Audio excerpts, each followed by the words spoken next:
Good morning, and welcome to the Kimco Realty Corp. Second Quarter Conference Call. All participants will be in listen-only mode. If you should need assistance, please signal a conference specialist by pressing the star key followed by 0. After today's presentation, there will be an opportunity to ask questions. To ask a question, you may press star, then 1 on your telephone keypad. To withdraw your question, please press star, then 2. Please note that this event is being recorded. I would now like to turn the conference over to David Bujnicki, Vice President of Investor Relations and Communications. Go ahead, sir. Thank you all for joining Kimco's second quarter 2014 earnings call. With me on the call this morning are Milton Cooper, our Executive Chairman, Dave Henry, President and Chief Executive Officer, Glenn Cohen, Chief Financial Officer, Connor Flynn, Chief Operating Officer, as well as other key executives who will be available to address questions at the conclusion of our prepared remarks. As a reminder, statements made during the course of this call may be deemed forward-looking. It is important to note that the company's actual results could differ materially from those projected in such forward-looking statements due to a variety of risks, uncertainties, and other factors. Please refer to the company's SEC filings that address such factors that could cause actual results to differ materially from those forward-looking statements. During this presentation, management may make reference to certain non-GAAP financial measures that we believe help investors better understand Kimco's operating results. Examples include but are not limited to funds from operations and net operating income. Reconciliation of these non-GAAP financial measures are available on our website. Finally, during the Q&A portion of the call, we request that you respect the limit of one question so that all of our callers have an opportunity to speak with management. If you have additional questions, you are welcome to rejoin the queue. And with that, I turn the call over to Dave Henry. Good morning, and thank you very much for calling in this morning. We are very pleased to report strong second quarter results. Glenn and Connor will provide specific details, but our operating metrics continue to be excellent, led by significant increases in portfolio occupancy, including small shop space, and our 16th straight quarter of solid leasing spreads for both new leases and renewals. With respect to the retail industry overall, the fundamentals remain strong, with effective rents and occupancy improving across the board. National retailers continue to expand in the face of population growth, positive GDP, and limited new retail supply. The annual ICSC Shopping Center Convention in Las Vegas in May was upbeat, with attendance and the number of exhibitors increasing over prior years. Given the increase in market rents, we are beginning to see the first signs of new development activity, although by no means near the size and scope of the large speculative projects built prior to 2009. In general, national retailers have found effective online strategies to complement their physical store presence, and the top 3 retailers in online sales growth all have physical stores: Macy's, Walmart, and Apple. Overall, it is encouraging to note that retail sales per person have increased by 16% from the prior peak in 2008. Consumer confidence now is at the highest level since October 2007, and retailers in general are very optimistic about the back-to-school shopping season. Looking at the neighborhood and community shopping center sector itself, the industry is strong and healthy, and we believe most of our retail tenants fall in the internet-resistant category as they generally focus on necessity-based goods and services. Services alone account for 2/3 of consumer spending and are growing. Restaurants, dry cleaners, health clubs, urgent care centers, nail salons are all examples of products and services that are very difficult to obtain in an e-commerce world. In terms of our strategy, we continue to be focused on what we call TSR+. T for transformation in terms of upgrading our portfolio, S for simplification as we exit Latin America and reduce the number of our joint ventures, and R for redevelopment, where our pipeline of active redevelopment projects is approaching $1 billion with excellent projected returns. And finally, we have our Plus business, which very selectively invests in retailers who own much of their real estate. This has been a small but opportunistic and very profitable part of our company for many years, and provides synergies, knowledge, and experience dealing with retailers of all types. As outlined in our earnings release, we have made notable progress across the board acquiring full ownership of many portfolios of high-quality retail assets by purchasing the interests of our institutional partners in existing joint ventures. most recently SEB, KIF, and LaSalle, with big scheduled to close soon. Overall, since the bottom of the recession in 2009, Kimco has purchased full equity ownership in 88 properties totaling $2.3 billion in gross value from existing joint venture partners. Many of these acquisitions were completed at very favorable cap rates due to timing and the cost savings involved in loan assumptions, transfer taxes, and the lack of third-party brokers being involved. Supplementing these acquisitions of existing Kimco-managed assets, we have also selectively acquired excellent retail properties from third parties in strong long-term markets such as Boston, Charlotte, and Raleigh. Combined with the aggressive sales of secondary retail assets in our U.S. portfolio, now 180 sites comprising approximately 18 million square feet since late 2010, our portfolio has been transformed with much improved demographics, higher average rents, and increased portfolio occupancy. These actions, taken together, have created a significantly superior national portfolio of excellent retail properties with robust projected NOI growth and significant redevelopment opportunities. For those interested in the status of Kimco's participation in the previously announced pending merger of Albertsons and Safeway, the transaction remains under FTC review, but our partnership is cautiously optimistic of closing the merger by year-end. The Safeway shareholders voted overwhelmingly to approve the transaction on July 25th. With respect to Latin America, we closed another portfolio sale of 4 retail properties in the second quarter, and the announced sale to Fibra Shop of 3 more retail properties should close shortly. In addition, we have a signed letter of intent for 9 additional Mexico shopping centers, which will leave us with only 1 large shopping center in Mexico not currently under contract or letter of intent, although we do have a number of interested parties reviewing this asset. As a result, we continue to be on track to sell essentially all of our Latin American properties by year-end.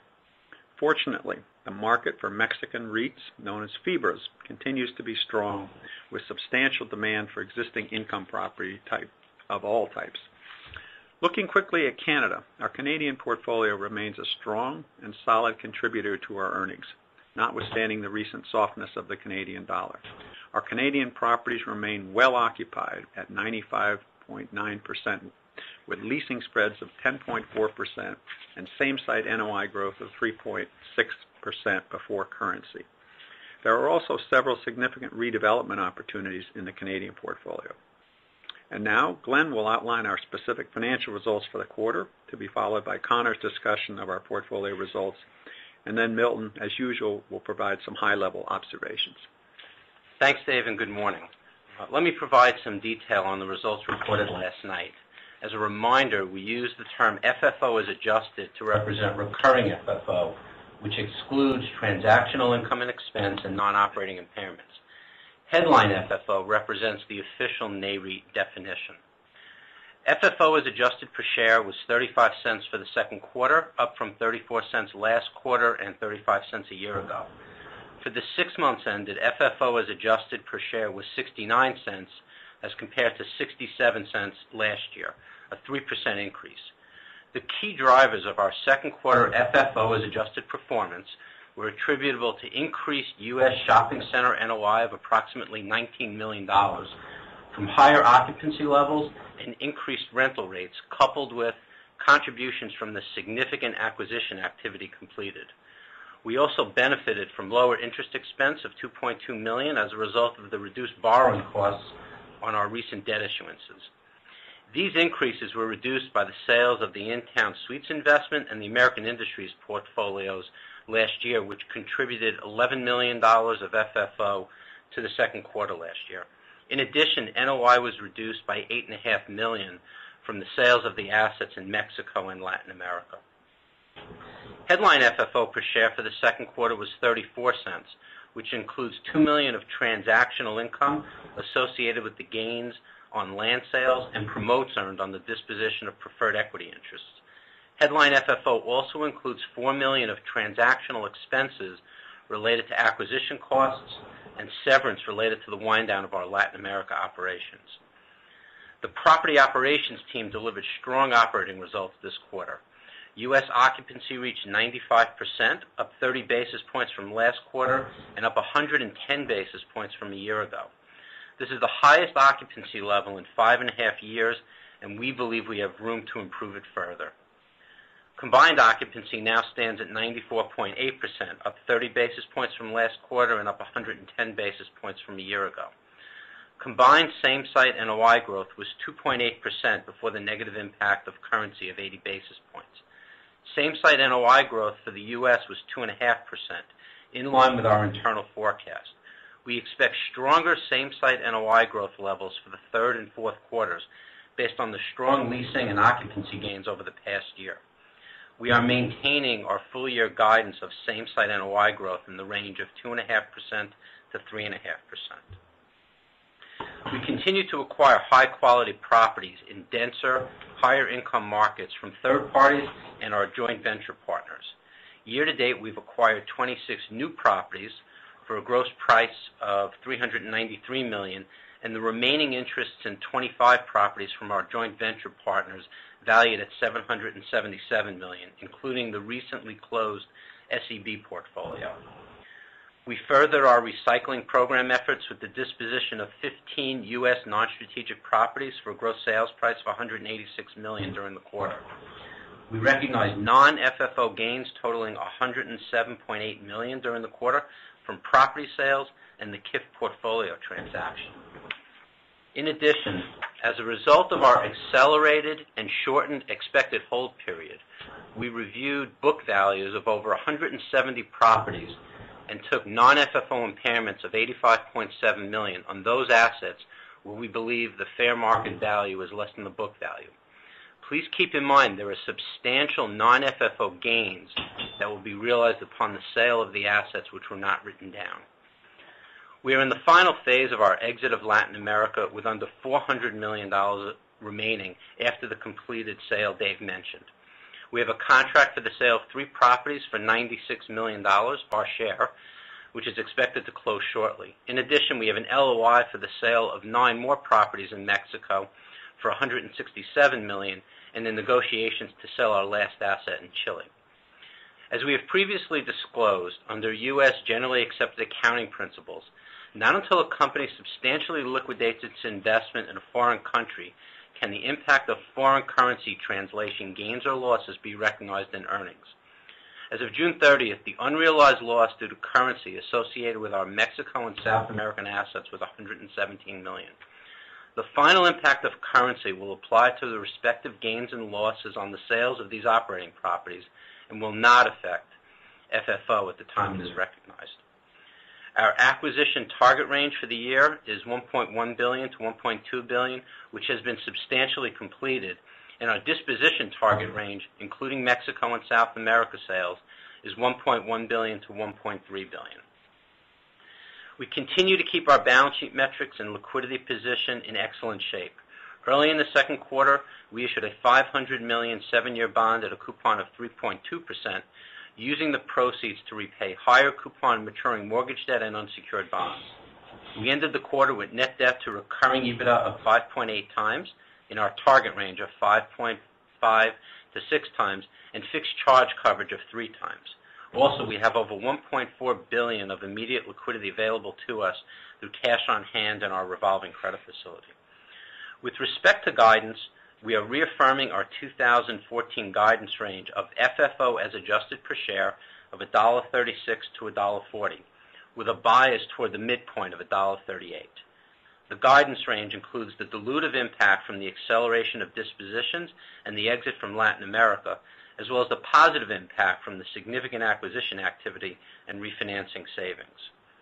With that, I'll turn it over to Connor. Thanks, Glenn. Today I will update our progress on acquisitions and dispositions, and then cover the progress on our redevelopments. Finally, I will recap the leasing and operations activity for the quarter. As outlined in our press release, we had a very active second quarter, acquiring a large portfolio in Boston and buying out our partners from the Kimco Income Fund. After the quarter end, we also bought our partners SEB's interest in 10 properties. Since the beginning of the second quarter, we have acquired 46 properties with a gross value in excess of $950 million, primarily in our key territories. The quality and demographics of these assets are excellent, and the blended cap rate is 6.2%. While we are active in the open market, we are proceeding with caution due to historic low cap rates and continue to search for acquisitions with redevelopment opportunities that will allow our skilled associates the opportunity to unlock value for our shareholders. Recent transactions on high-quality assets reflect aggressive pricing, making our redevelopment pipeline an even more attractive use of our capital right now. Turning to dispositions, during the second quarter, Kimco sold ownership interests in 15 U.S. properties, 7 wholly owned and 8 held in joint ventures, totaling 1.7 million square feet for a gross sales price of $185.6 million, including $23.3 million of mortgage debt.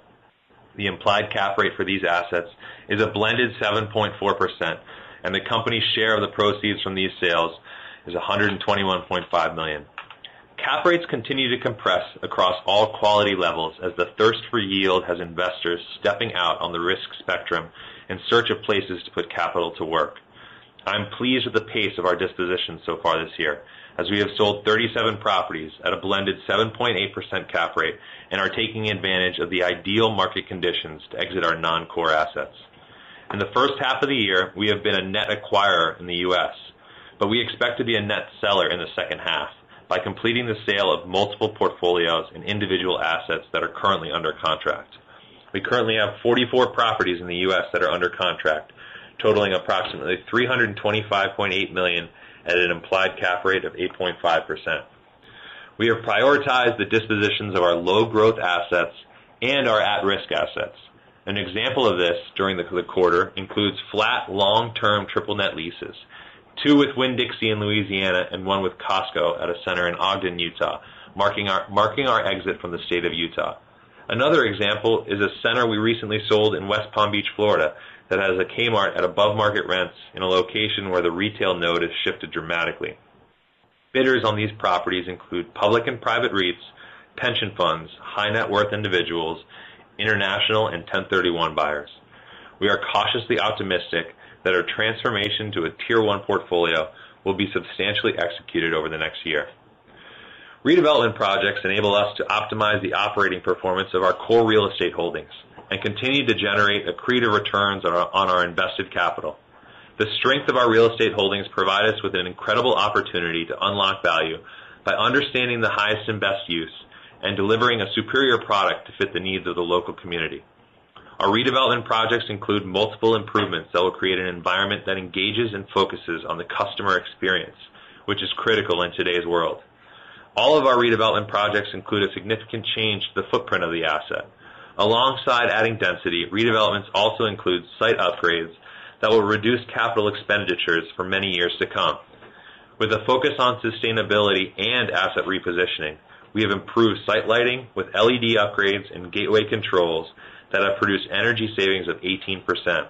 We are now integrating mobile irrigation controls, mobile lighting controls, and Wi-Fi enabling our assets to provide our shoppers a greener, safer, and omni-channel connected environment. Specialty grocers continue to expand and perform above expectations, giving us the ability to add a grocery anchor to sites that have never before had all the benefits of a grocery component. This blurring of lines across traditional grocery-anchored centers and power centers bodes well for our portfolio. The percent of our portfolio with a grocery component based on ABR is now 63.7%, up from 58.6% at the end of 2013. Recent deals with Whole Foods, Sprouts, Fresh Time Farmers Market, and Lucky's provide a luxury that we previously did not have in our power centers. The specialty grocer will help drive sales to our surrounding retailers and improve Kimco's net asset value as more and more of our shopping centers become grocery anchored. The retailer demand is significant for these opportunities, and a great example is where we have 2 redevelopments in Florida, Tri-City Plaza in Largo and Renaissance Center in Altamont Springs, where the centers are close to 100% pre-leased with Whole Foods, LA Fitness, Sports Authority, Ross, and Petco, all before breaking ground. We are continuing to expand our redevelopment pipeline, and this quarter added over $100 million of new projects to the pipeline. Currently, our pipeline totals $919 million, up from $792 million last quarter. We now have $314 million of active redevelopment projects, $344 million of projects under design and entitlement review, and $261 million in the evaluation phase. I am encouraged by the progress we have made to date and believe there is more to come as we comb the existing portfolio for opportunities to recapture boxes that call for a higher and better use and focus our acquisitions to require a redevelopment component. Before diving into leasing metrics for the quarter, I would just like to say that the U.S. same-site NOI growth of 2.5% did receive a nice pop of 40 basis points from redevelopments that we delivered this quarter. Thanks to our prolific deal makers, the leasing volume continues to show no signs of slowing down, as we signed 183 new leases for a total of 916,000 gross square feet. U.S. occupancy rose 30 basis points to 95%, driven by 29 basis point gain via positive net absorption and only 1 basis point gain due to dispositions. This is a great data point showcasing the hard work done by our team to fill up our remaining vacancies. Drilling down, anchor occupancy increased 20 basis points pro rata to 97.8% compared to the prior quarter, and a few notable new leases this quarter include TJ Maxx, Ross, Bed Bath & Beyond, CVS, LA Fitness, Fallas Paredes, and Sports Authority. Small shop occupancy increased 70 basis points pro rata to 86.3% compared to the prior quarter, and is up 200 basis points pro rata compared to the same quarter last year. The small shop leasing recovery continues to be led by a mix of service-based tenants and restaurants. Multiple deals this quarter were executed with national small shop operators, such as Chipotle and AT&T, in addition to regional players, including Mod Pizza, and multiple deals with franchisees such as Subway and Jersey Mike's. Of note, we also completed 91 deals with pure mom-and-pop retailers out of a total of 161 small shop leases. A good indicator that local business is bouncing back, predominantly hair and nail salons and 10 new medical deals. Our average base rent for small shops on the entire portfolio now sits at $23.75 a foot, up 46 cents from the beginning of the year. I would also like to welcome a new tenant to our portfolio this quarter, Expedia.com. An Expedia franchisee rented a small shop from us in North Carolina where they plan to staff the space to help customers with their travel needs. We take this as a sign that if it helps their business, online vendors will continue to open brick-and-mortar locations. Our new leasing spreads of 13.3% pro rata was driven by across-the-board double-digit positive spreads on junior anchors, mid-sized shops, and small shops. The average base rent on new deals was $15.93 pro rata, which is 20% above our current average base rent. Renewals and options leasing spreads posted up 8.2% pro rata increase, and overall leasing spreads in the U.S. increased 9.7%. In closing, the asset base of Kimco has never been stronger, and our operations team is aligned and focused on showcasing what we do best. If you get a chance to visit a Kimco Center, I hope you notice the difference. We have received 10 City Beautification Awards this year, and our pride of ownership is evident. We intend to give our everyday shoppers the ultimate shopping experience to keep them coming back time and time again. And with that, I will turn it over to Milton. Well, thank you, Connor. From time to time over the years, I have trumpeted the fact that as compared to other real estate assets, one of the unique attributes of neighborhood and community shopping centers is the very, very high ratio of land to total value. The typical shopping center is comprised of a one-story building and 5 times as much land as the square footage of the building's footprint. The land component often exceeds the parking requirements and thus becomes an additional asset. In a growing economy, land is one of the best and least risky long-term investments. It is irreplaceable, indestructible, and a natural hedge against inflation. And as the land increases in values, it allows the center's extra land to be set aside or land banked, as I like to say, for additional investment opportunities. In the meantime, the revenue generated from the improvements covers the real estate taxes and other carrying costs of the land. Today, the opportunities that land banking affords us can take many forms, including the expansion of existing centers, development of out parcels, sales to third parties, and possibly mixed-use development. As markets change and evolve, it is incumbent upon us to make sure that we are maximizing each asset's value in order to maximize total shareholder return. In addition to our redevelopment projects spearheaded by Connor, we have, on occasion, drawn down from our land bank to unlock additional value in a mixed-use concept.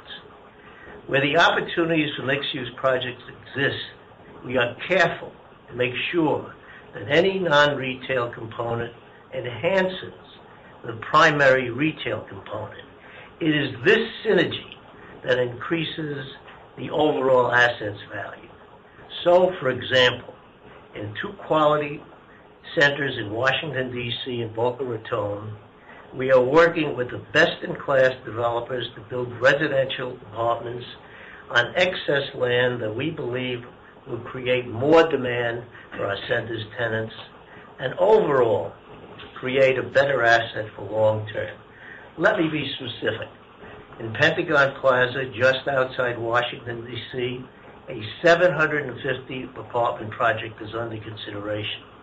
And in Boca Raton, Florida, we are looking at 300 residential units to complement our shopping center. We are also considering a smaller residential project in Columbia, Maryland, which we believe will further enhance our existing retail center.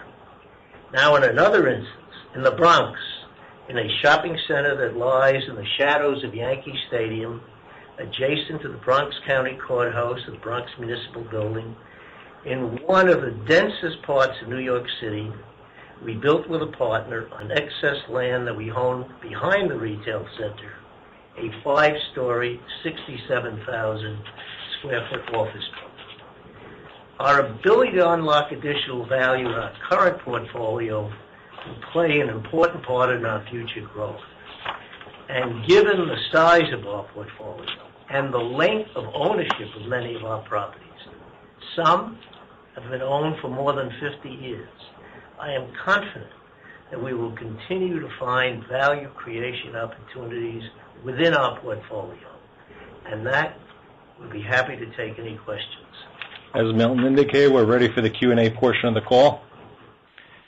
We will now begin the question and answer session. Again, to ask a question, you may press star, then 1 on your touch-tone phone. If you are using a speakerphone, please pick up your handset before pressing the keys. To withdraw your question, please press star, then 2. Please limit yourself to one question so that we may get to all your questions. We will pause momentarily to assemble our roster. First question comes from Paul Morgan from MLV. Hi, good morning. If I heard you right, the 44 assets that are under contract were at an 8.5 cap rate. Is that right? That's correct. Is there anything, since that's higher than what your blended number has been, is there anything in terms of the mix that's noteworthy there? I mean, obviously you've been talking about cap rates across the quality spectrum compressing, and as we think about then the rest of the year and into 2015 and look at the quality of what you have that you'd like to sell from then on, I mean, what's the right number to think of? It's a fair assumption to say that the cap rate will continue to decrease over time. This 8.5% is really the last tranche of assets that we're moving out of from the Midwest, and it's a portfolio deal that we are anticipating to close this year.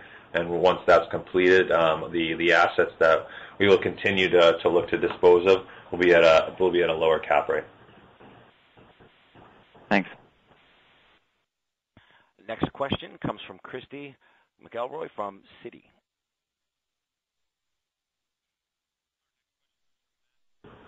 It's your growing ground-up development initiative. Can you talk a little bit more about some of the markets you're targeting and the yields you're underwriting? We've started to look at our key markets for all of our ground-up developments going forward. We would develop to hold long term. So these are our key markets where we already have boots on the ground and a portfolio of assets. And we are looking at potential adjacent parcels. We're also looking at areas where there's a lot of growth, whether it's employment or population growth. So Houston is one that we're looking at right now. Fort Lauderdale is another one that we're looking at. as well as Christiana, Delaware. So those are the three that I think we're really focused on to see if we could put together development deals for the next stage of the cycle. And we're underwriting to somewhere between a 7.5 to a 9.5 yield. Great, thank you. Next question comes from Craig Smith from Bank of America. Thank you. I wonder if we could get a little more color on the reason you're expecting the anticipated acceleration in same-store NOI in the second half, whether it's leases signed, not occupied, the pickup in small shops, or maybe even a little more friendly currency exchange market. Yeah, no problem. That's a good question. We still have a large cushion between our property leased occupancy and our economic occupancy. There's actually 230 basis points between the two. So those are deals that are fully baked and are yet to start flowing, and those we anticipate to come online in the second half of the year. We actually budgeted, each year we do an in-depth asset-by-asset budget, and we saw that the second half of the year was actually significantly higher in terms of our same-site NOI growth. The other thing to keep in mind is we are coming off a pretty tough comp, up 4.2% in the second quarter of last year. Thanks. Next question comes from Samir Kanal from IS Group. Good morning. On your leasing spreads, I mean, you guys put out close to 10% on a blended basis here. Looking forward, maybe into next year, you think this is a good run rate? I mean, the demand is certainly strong from retailers to maybe push renewals maybe into the low double digits and mid to high double digits, you think, for new leases? The demand is definitely there to continue on that trend.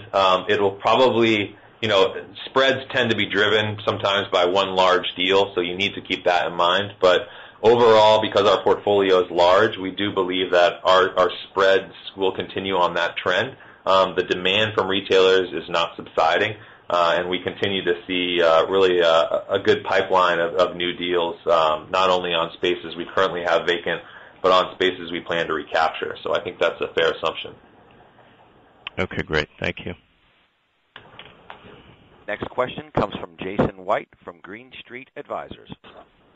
Good morning, guys. Just a quick question on your redevelopment pipeline. I know this is a tough question to pinpoint, but if you can kind of broad brush, when you look at the amount of the spend that's going to be on kind of deferred maintenance type projects versus true kind of expansion projects, you kind of split that out and what's parking lots and roofs versus actual new square footage?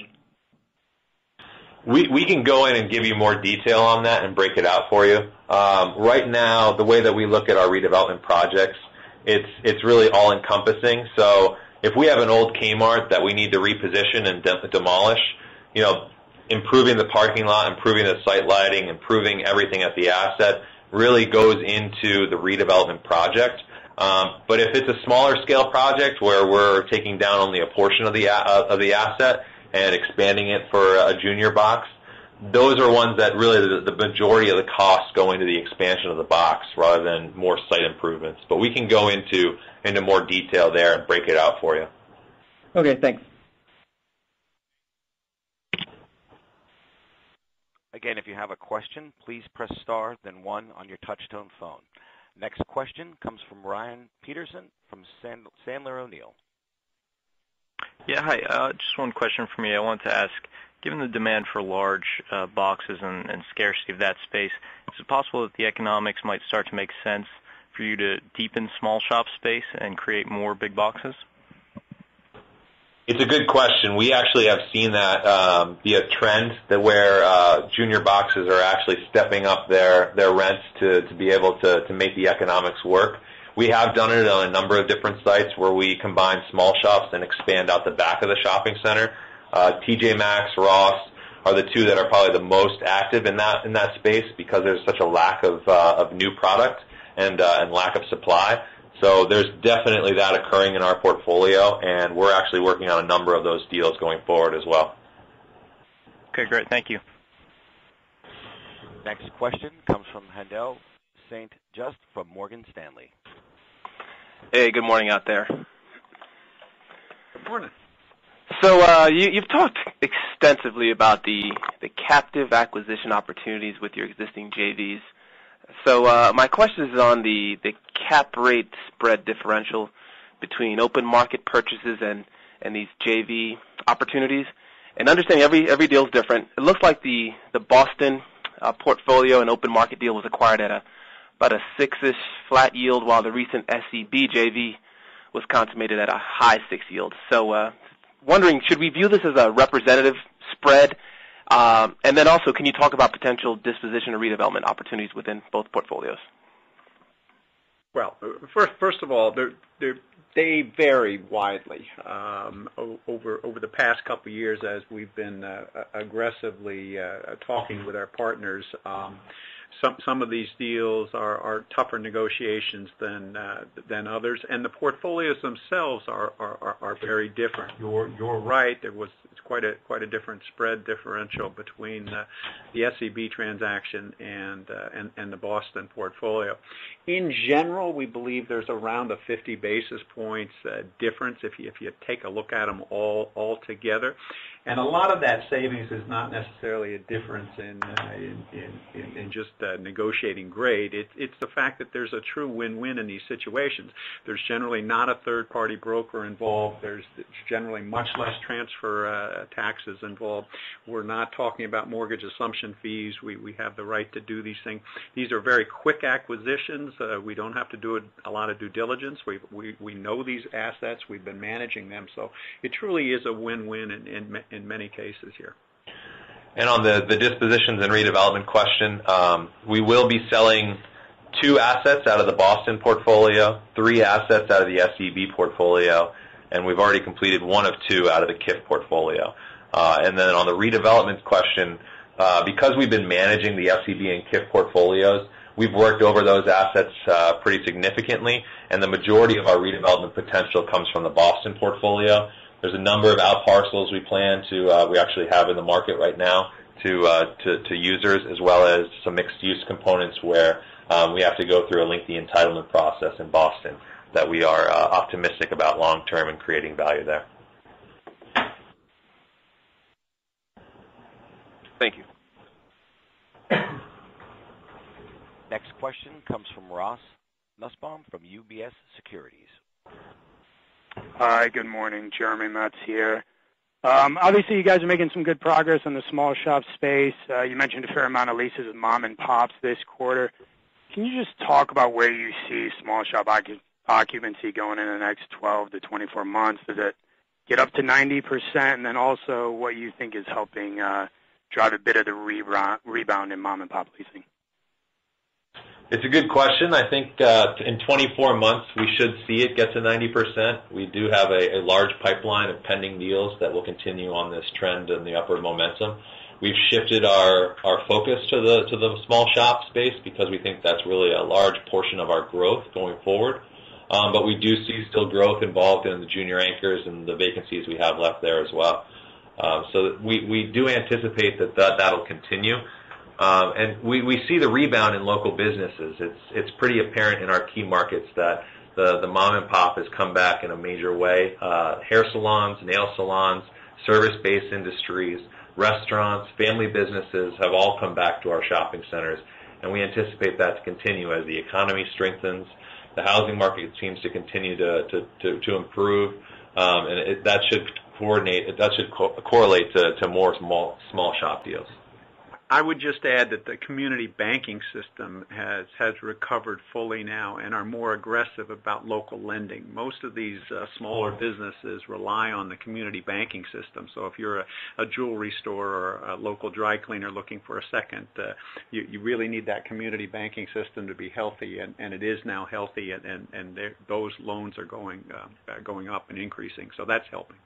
I would also just add that it's such a local business, real estate, especially for the local users, that in order to target those operators, you've got to have people on the ground combing the portfolio for those types of retailers to come into your shopping center. So in order to have that growth, we've really focused on putting more people into the field at the property level. Great, thank you. Next question comes from Rich Moore from RBC Capital Markets. Yeah, hi, good morning, guys. You suggested it seems that there'll be about another year, I think, of disposition activity before you're largely through the disposition process. And I'm curious, what is the volume that you think you have left in terms of, I guess, dollars of disposition activity? And then when you're complete, what do you think your long-term same-store NOI growth rate would look like? We still have about a year left to go on our dispositions pipeline. You're right. We have close to 200 assets still to move, and we think that that's going to be right around $1 billion worth of assets. From the same site growth perspective, we think we're exiting out of our lower growth assets as well as our at-risk assets that weigh us down since we're such a large portfolio. And we're still targeting 3% plus for a continual growth rate for our portfolio. And to somebody's earlier question, we do anticipate the cap rates drifting down from that 8.5% level we've been averaging on this next $1 billion, if you will. So it shouldn't be quite as dilutive as we've had in the past. Okay, great. Thank you, guys. Next question comes from Michael Mueller from J.P. Morgan. Yeah, hi. I was just wondering, if we're thinking about development and redevelopment deliveries over the next few years, what sort of an annual number are you contemplating? And then how do you see the mix shifting to include more, I guess, new ground-up activity? Right now, our focus is really on redevelopment. We've built up the pipeline relatively quickly, and we anticipate $130 or so million to deliver this year, $150 million to deliver next year, $190 million to deliver the year after that, and then $230 million to be delivered in 2017, and then continue to ramp it from there. Our ground-up developments will be additive to the pipeline and should give us a little bit more growth on the out years. Because these redevelopments are assets that we can deliver in the near term, where the ground-up development, when we go through the entitlement process and the pre-leasing process, it should add growth to our portfolio in the out years. What is a great sign for our industry and our company is that rents have moved up enough to justify ground-up development now. So that's a significant milestone in terms of recovering from the recession. Got it. Thanks. Next question comes from Jim Sullivan from Cohen & Associates. Good morning. Question for you guys regarding this position on Safeway. There was a shareholder vote recently that was in favor of the deal, and I guess as you proceed toward hopefully completing the deal, you have to go through the FTC. And I wonder to what extent, and I can understand if you're not comfortable talking about detail on this, but I wonder to what extent the likelihood of some store closings is having any impact at all on pricing in the market, i.e. if a lot of the Safeway/Albertsons boxes are going to have to come back on the market, stores being closed, to what extent is that inhibiting demand or pricing or terms on deals for those grocers looking to expand in the market now? Well, I mean, first off, there's not any intent to close any stores.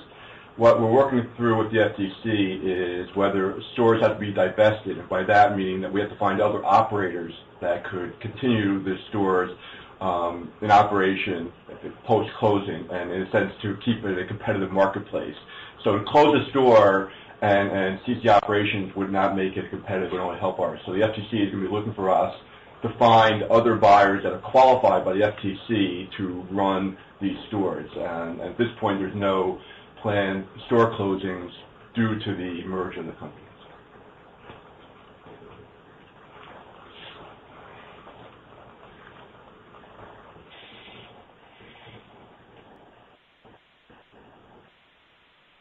Again, if you have a question, please press star, then 1 on your touch-tone phone. Next question comes from Chris Lucas from Capital One Securities. Good morning, everyone.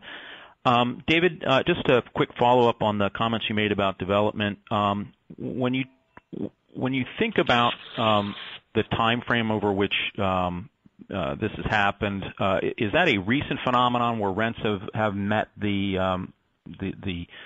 threshold where development makes sense, and is this a national or very specific locally phenomenon? I believe it is a recent occurrence where rents have significantly jumped, and particularly these national retailers are beginning to be particularly anxious about meeting the store counts that they've promised Wall Street and internally.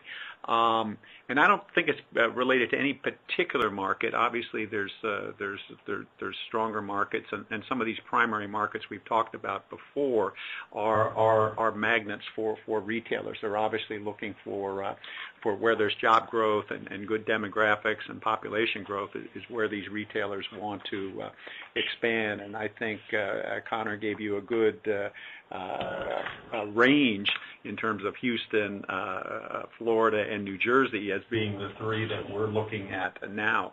But 6 months ago, we weren't looking at ground-up development, and I doubt many of our peers were either. So it is a significant milestone, in my opinion, that rents have jumped to this level and the economy's doing well enough.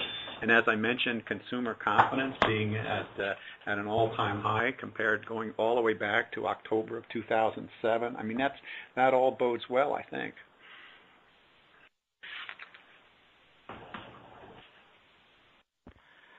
This concludes our question and answer session. I would now like to turn the conference back over to David Bujnicki for any closing remarks. Thank you to everybody that participated on our call today. As a reminder, additional information for the company can be found in our supplemental that is posted on our website. Have a good day. This conference is now concluded. Thank you for attending today's presentation. You may now disconnect.